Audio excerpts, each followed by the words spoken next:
ನಮಸ್ಕಾರ. ವಿಶ್ವವಾಣಿ ಟಿವಿಗೆ ಸ್ವಾಗತ. ಪ್ರಧಾನಿ ನರೇಂದ್ರ ಮೋದಿಯವರು ದೇಶದ ಮೊದಲ ಪ್ರಧಾನಿ ಪಂಡಿತ್ ಜವಾಹರಲಾಲ್ ನೆಹರು ಬಗ್ಗೆ ಟೀಕೆ ಮಾಡಿದ್ದಾರೆ. ಅಂದಿನ ಕಾಲಘಟ್ಟದಲ್ಲಿ ಭಾರತ ಹಲವು ಸವಾಲುಗಳನ್ನು ಎದುರಿಸುತ್ತಿದ್ದಾಗ ವಿದೇಶಾಂಗ ನೀತಿಯ ಹೆಸರಿನಲ್ಲಿ ಯಾವೆಲ್ಲ ಆಟವನ್ನು ಆಡಿದ್ರು, ಯಾವೆಲ್ಲ ಆಟ ನಡೀತಾ ಇತ್ತು ಎಂಬುದನ್ನು ಪುಸ್ತಕದ ಲೇಖಕರಾದಂತಹ ಬ್ರೂಸ್ ರಿಡೆಲ್ ಅವರು ಎಲ್ಲವನ್ನೂ ಕೂಡ ಬಿಚ್ಚಿಟ್ಟಿದ್ದಾರೆ ಅಂತ ಪ್ರಧಾನಿ ನರೇಂದ್ರ ಮೋದಿ ಹೇಳಿದ್ದಾರೆ. ಹಾಗಾದರೆ ಪ್ರಧಾನಿ ಮೋದಿಯವರು ಆ ಪುಸ್ತಕದಲ್ಲಿ ಏನು ಬರೆಯಲಾಗಿದೆ ಅಂತ ಹೇಳಿದ್ದಾರೆ ಗೊತ್ತಾ? ಇದೇ ಹೊತ್ತಿನ ವಿಶೇಷ. ನೆಹರು ರಹಸ್ಯ ಬಿಚ್ಚಿಟ್ರ ಪ್ರಧಾನಿ ಮೋದಿ. ನಾನು ವೀರೇಶ್ ಶಿವಾನಂದ್ ಅಂಬಿ.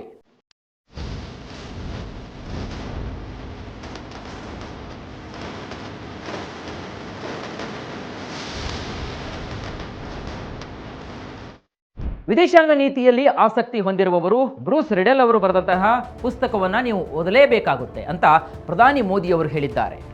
ರಾಷ್ಟ್ರಪತಿಗಳ ಭಾಷಣದ ಮೇಲಿನ ವಂದನಾ ನಿರ್ಣಯ ಉದ್ದೇಶಿಸಿ ಮಾತನಾಡುವಾಗ ಮೋದಿಯವರು ರಾಜೀವ್ ಗಾಂಧಿ, ನೆಹರು ಸೇರಿ ವಿಪಕ್ಷವನ್ನು ಗುರಿಯಾಗಿಸಿಕೊಂಡು ಮಾತನಾಡಿದ್ದಾರೆ.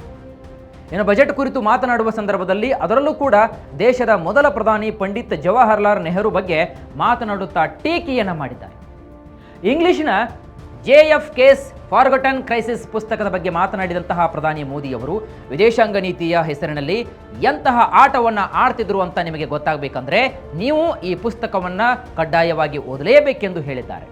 ಯಾಕಂದರೆ ಪುಸ್ತಕವನ್ನು ಓದಿದ ಬಳಿಕ ನೆಹರು ಅವರ ನಿಜವಾದ ವಿದೇಶಾಂಗ ನೀತಿ ನಿಮಗೆ ಖಂಡಿತ ತಿಳಿಯುತ್ತೆ ಅಂತ ಮಾತನಾಡಿದ್ದಾರೆ ಮೋದಿ.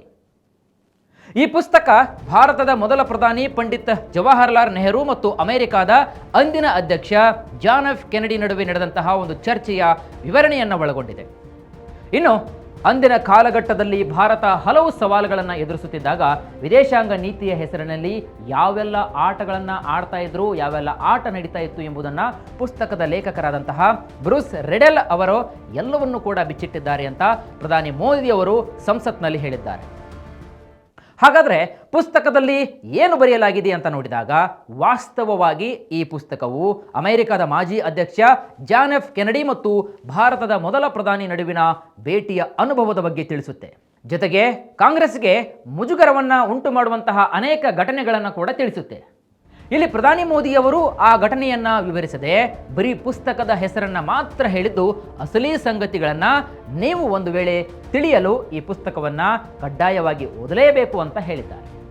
ಇದರ ಜೊತೆಗೆ JF ಕೇಸ್ ಫಾರ್ಗಟನ್ ಕ್ರೈಸಿಸ್ ಪುಸ್ತಕದ ಒಂದು ಭಾಗದಲ್ಲಿ ಪ್ರಧಾನಿ ನೆಹರು ಅವರಿಗೆ ಜಾನ್ ಎಫ್ ಕೆನಡಿಗಿಂತ ಕೆನಡಿ ಅವರ ಪತ್ನಿಯ ಬಗ್ಗೆ ಹೆಚ್ಚು ಆಸಕ್ತಿ ಇತ್ತು ಅಂತ ಕೂಡ ಹೇಳಲಾಗಿದೆಯಂತೆ. ಅಮೆರಿಕದ ಮಾಜಿ ಅಧ್ಯಕ್ಷ ಜಾನ್ ಎಫ್ ಕೆನಡಿ ಭಾರತಕ್ಕೆ ಬಂದಾಗ ಈ ಘಟನೆ ನಡೆದದ್ದು ಕೆನಡಿಯವರ ಜೊತೆಗೆ ಪತ್ನಿ ಮತ್ತು ಅಮೆರಿಕನ್ ಪ್ರಥಮ ಮಹಿಳೆ ಜಾಕಿ ಕೆನಡಿ ಭಾರತಕ್ಕೆ ಬಂದಿದ್ದರು. ಪುಸ್ತಕದ ಪ್ರಕಾರ ನೆಹರು ಅಮೆರಿಕಕ್ಕೆ ಭೇಟಿ ನೀಡುತ್ತಿದ್ದಾಗ ಅಮೆರಿಕದ ಮಾಜಿ ಅಧ್ಯಕ್ಷ ಜಾನ್ ಎಫ್ ಕೆನಡಿ ಅವರೊಂದಿಗೆ ಮಾತನಾಡುವ ಬದಲು ಪ್ರಧಾನಿ ನೆಹರು ಅವರು ಕೆನಡಿ ಅವರ ಪತ್ನಿ ಅಂದರೆ ಜಾಕಿ ಕೆನಡಿ ಅವರ ಬಗ್ಗೆ ಹೆಚ್ಚಿನ ಆಸಕ್ತಿಯನ್ನು ವಹಿಸ್ತಾ ಇದ್ರು ಅಂತ ಹೇಳಲಾಗಿದೆ.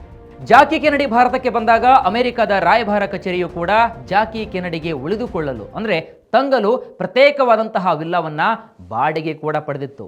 ಆದರೆ ಅವರು ಭಾರತಕ್ಕೆ ಬಂದಾಗ ನೆಹರು ಅವರು ಪ್ರಧಾನಿಯವರ ನಿವಾಸದಲ್ಲಿಯೇ ವಿಶೇಷ ಆತಿಥ್ಯ ಮತ್ತು ಅತಿಥಿ ಸೂಟ್ನಲ್ಲಿ ಉಳಿದುಕೊಳ್ಳಲೇಬೇಕು ಅಂತ ಒತ್ತಾಯ ಕೂಡ ಮಾಡಿದ್ರಂತೆ. ಹೀಗೆ ಈ ಪುಸ್ತಕದಲ್ಲಿ ಉಲ್ಲೇಖಿಸಿದ್ದಾರೆ. ಅಂದ ಹಾಗೆ ಈ ಕೋಣೆ ಎಡ್ವಿನಾ ಮೌಂಟ್ ಬ್ಯಾಟನ್ ಅವರು ಹೆಚ್ಚಾಗಿ ಬಳಸ್ತಾ ಇದ್ದಂತಹ ಕೋಣೆಯಾಗಿತ್ತು. ಎಡ್ವಿನಾ ಮೌಂಟ್ ಬ್ಯಾಟನ್ ಭಾರತದ ಕೊನೆಯ ವೈಸ್ರಾಯ್ ಲಾರ್ಡ್ ಮೌಂಟ್ ಬ್ಯಾಟನ್ ಅವರ ಪತ್ನಿಯಾಗಿದ್ದರು. ಇನ್ನು ಇವರು ಭಾರತ ವಿಭಜನೆಯ ಸಮಯದಲ್ಲಿ ಭಾರತದಲ್ಲಿದ್ದರು ಮತ್ತು ಸ್ವಾತಂತ್ರ್ಯದ ನಂತರವೂ ಕೂಡ ಭಾರತಕ್ಕೆ ಆಗಾಗ ಭೇಟಿ ಕೂಡ ನೀಡ್ತಾ ಇದ್ರು. ಇನ್ನು ಎಡ್ವಿನಾ ಮತ್ತು ನೆಹರು ಅವರ ನಡುವೆ ಬಹಳ ನಿಕಟವಾದಂತಹ ಒಂದು ಸಂಬಂಧ ಇತ್ತು ಅಂತ ಕೂಡ ಪುಸ್ತಕದಲ್ಲಿ ಉಲ್ಲೇಖಿಸಲಾಗಿದೆಯಂತೆ.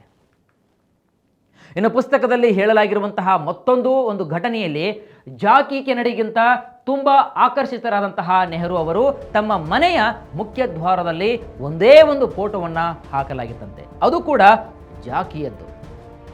ಇನ್ನು ಮತ್ತೊಂದು ಮೂಲಗಳ ಪ್ರಕಾರ ನೆಹರು ಅವರಿಗೆ ಜಾಕಿಗಿಂತ ಜಾನ್ ಎಫ್ ಕೆನಡಿಯ 27 ವರ್ಷದ ಸಹೋದರಿ ಪ್ಯಾಟ್ ಕೆನಡಿಯ ಬಗ್ಗೆ ಹೆಚ್ಚು ಆಸಕ್ತಿಯನ್ನು ಹೊಂದಿದ್ರು ಅಂತ ಪುಸ್ತಕದಲ್ಲಿ ಉಲ್ಲೇಖಿಸಲಾಗಿದೆಯಂತೆ. ಇನ್ನು ಅಮೆರಿಕ ಒದಗಿಸಿದಂತಹ ಯುದ್ಧದ ವಿಮಾನಗಳು ಮತ್ತು ಬಾಂಬರ್ಗಳನ್ನು ಪಾಕಿಸ್ತಾನದ ವಿರುದ್ಧ ಬಳಸಲಾಗುವುದಿಲ್ಲ, ಬದಲಾಗಿ ಚೀನಾ ವಿರುದ್ಧದ ಪ್ರತಿರೋಧವಾಗಿ ಮಾತ್ರ ಬಳಸುತ್ತೇವೆ ಅಂತ ನೆಹರು ಅವರು ಕೆನಡಿಗೆ ಭರವಸೆಯನ್ನ ನೀಡಿದ್ರು ಅಂತ ಲೇಖಕರಾದಂತಹ ಬ್ರೂಸ್ ರಿಡೆಲ್ ಅವರು ತಮ್ಮ ಪುಸ್ತಕದಲ್ಲಿ ಬರೆದಿದ್ದಾರೆ. ನೆಹರು ಕೆನಡಿಗೆ 1962ರಲ್ಲಿ ಪತ್ರವನ್ನು ಬರೆದಿದ್ರು. ಪೀಪಲ್ಸ್ ರಿಪಬ್ಲಿಕ್ ಆಫ್ ಚೀನಾದ ಸಂಸ್ಥಾಪಕ ಮಾವೋ ಜುಡಾಂಗ್ ಭಾರತದ ಮೇಲೆ ದಾಳಿಯನ್ನು ಮಾಡಿದಾಗ ಇವರ ಮುಖ್ಯ ಉದ್ದೇಶ ವಿಶ್ವದ ಪ್ರಮುಖ ನಾಯಕರಾಗಿ ಹೊರಹೊಮ್ಮುತ್ತಿದ್ದಂತಹ ಪಂಡಿತ್ ನೆಹರು ಅವರನ್ನು ಅವಮಾನಿಸುವುದು ಅಂತ ಪುಸ್ತಕದಲ್ಲಿ ಬರೆಯಲಾಗಿದೆ. 1962ರ ನವೆಂಬರ್ನಲ್ಲಿ ನೆಹರು ಅವರು ಚೀನಾದ ಅಕ್ರಮವನ್ನು ತಡೆಯಲು ಭಾರತಕ್ಕೆ ವಾಯು ಸಾರಿಗೆ ಮತ್ತು ಜೆಟ್ ಯುದ್ಧ ವಿಮಾನಗಳು ಬೇಕಾಗಿವೆ ಅಂತ ಅಮೆರಿಕದ ಅಧ್ಯಕ್ಷ ಜಾನ್ ಎಫ್ ಕೆನಡಿಗೆ ಒಂದು ವಿನಂತಿಯನ್ನು ಮಾಡಿಕೊಂಡಿದ್ದರಂತೆ. ಇತ್ತ ಲೇಖಕ ಮಿಹಿರ್ ಬೋಸ್ ಅವರು from midnight to glorious morning India since independence ಎಂಬ ಪುಸ್ತಕದಲ್ಲಿ ನೆಹರು ಅವರ ಭಾರತೀಯ ರಾಯಭಾರ ಕಚೇರಿಯಲ್ಲಿ ಜಾಕಿ ಕೆನಡಿ ಮತ್ತು ಅವರ ಸಹೋದರಿ ಲೀ ರಾಡ್ಜಿವಿಲ್ ಅವರೊಂದಿಗೆ ಅದ್ಭುತವಾದಂತಹ ಭೋಜನವನ್ನು ಕೂಡ ಮಾಡಿದ್ರು ಅಂತ ಬರೆಯಲಾಗಿದೆ.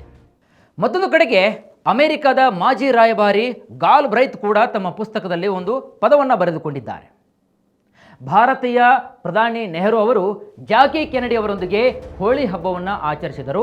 ಇನ್ನು ಈ ಕಾರ್ಯಕ್ರಮದಲ್ಲಿ ಅಮೆರಿಕದ ಪ್ರಥಮ ಮಹಿಳೆ ಮತ್ತು ಭಾರತದ ಪ್ರಧಾನಿ ನೆಹರು ಅವರು ಪರಸ್ಪರ ಹಣೆಯ ಮೇಲೆ ತಿಲಕವನ್ನು ಹಾಕಿಕೊಂಡಿದ್ರು ಅಂತ ಕೂಡ ಉಲ್ಲೇಖಿಸಿದ್ದಾರೆ. ವೀಕ್ಷಕರೇ, ಮಾಜಿ ಪ್ರಧಾನಿ ನೆಹರು ಅವರಿಗೆ ಸಂಬಂಧಿಸಿದಂತಹ ಈ ಎಲ್ಲ ಪ್ರಮುಖ ಅಂಶಗಳು ನಿಜಕ್ಕೂ ಸತ್ಯನ ಅಥವಾ ಊಹಿಸಲಾಗಿ ಬರೆದಿದೆಯಾ ಎಂಬುದನ್ನು ತಿಳಿಯಬೇಕಾದ್ರೆ ಸ್ವತಃ ನೀವೇ ಪ್ರಧಾನಿ ನರೇಂದ್ರ ಮೋದಿ ಹೇಳಿದಂತಹ ಲೇಖಕ ಬ್ರೂಸ್ ರಿಡೆಲ್ ಬರೆದಂತಹ JFK's ಫಾರ್ಗಟನ್ ಕ್ರೈಸಿಸ್ ಪುಸ್ತಕವನ್ನು ಓದಿದ ಬಳಿಕವೇ ನಿಮಗೆ ಅಸಲಿಯ ಸತ್ಯ ತಿಳಿಯುತ್ತೆ. ಇದಾಗುತ್ತೆ ಇವತ್ತಿನ ವಿಶೇಷ. ಇಂತಹ ಮತ್ತಷ್ಟು ವೈವಿಧ್ಯಮಯ ಸುದ್ದಿಗಳಿಗಾಗಿ ನೋಡ್ತಾ ಇರಿ ವಿಶ್ವವಾಣಿ TV.